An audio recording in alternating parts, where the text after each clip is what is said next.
Welcome to the Explainer. You know the drill. We take complex topics and break them down into clear, engaging explainers.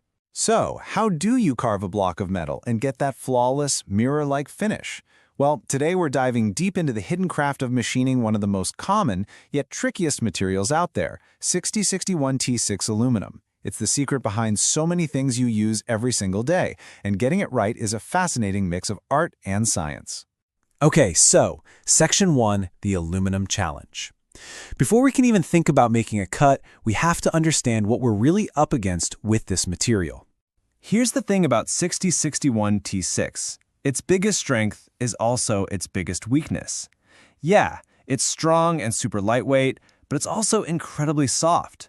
So instead of chipping away cleanly like other metals, it tends to tear and deform, literally gumming up your cutting tools. This creates what's called a built-up edge, and it can destroy both your tool and your part in a blink. So, how do we conquer this sticky problem? That brings us right to Section 2, Tools of the Trade. The journey to a perfect part really begins with choosing your weapon wisely. Trust me, the right tool is everything. When you're machining aluminum, this isn't even a contest. Carbide tools win, hands down. High-speed steel, or HSS, just gets dull way too quickly and it can't handle the heat.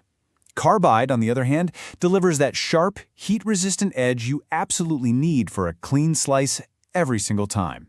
But it's not just about the material the tool is made from, it's the actual shape, the geometry. Every little detail you see here is engineered to solve that gummy problem.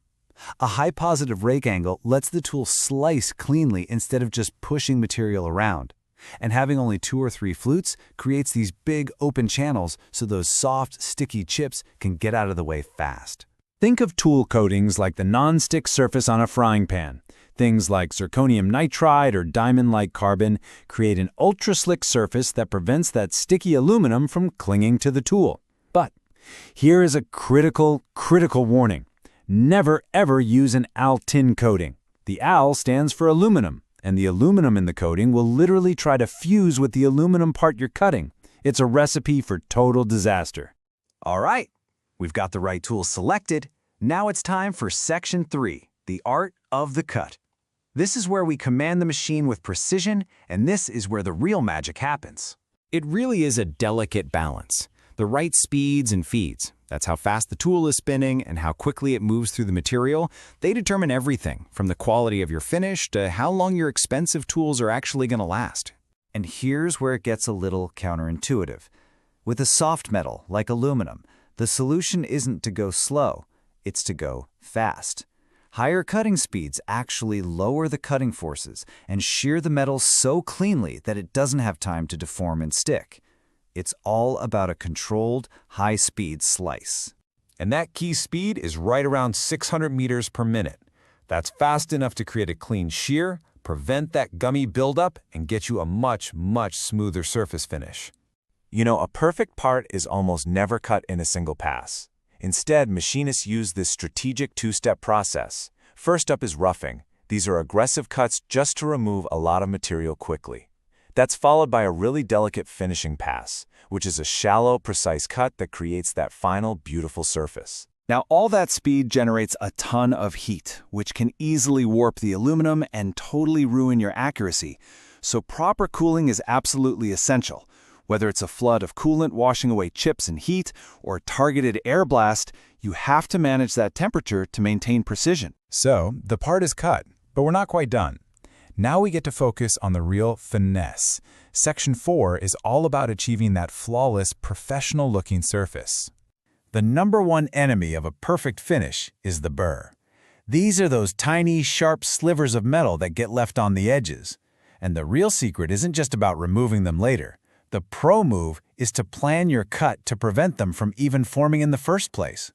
Getting that mirror-like finish is a masterful combination of factors. It takes a dedicated, super sharp finishing tool. You need even higher speeds. We're talking 800 to 1500 SFM.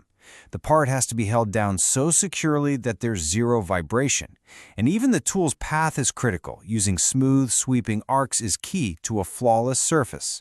But, all this knowledge is useless if you don't know the pitfalls.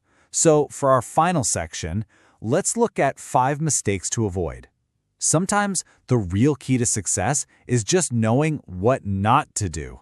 These are the 5 classic ways a project ends up right in the scrap bin.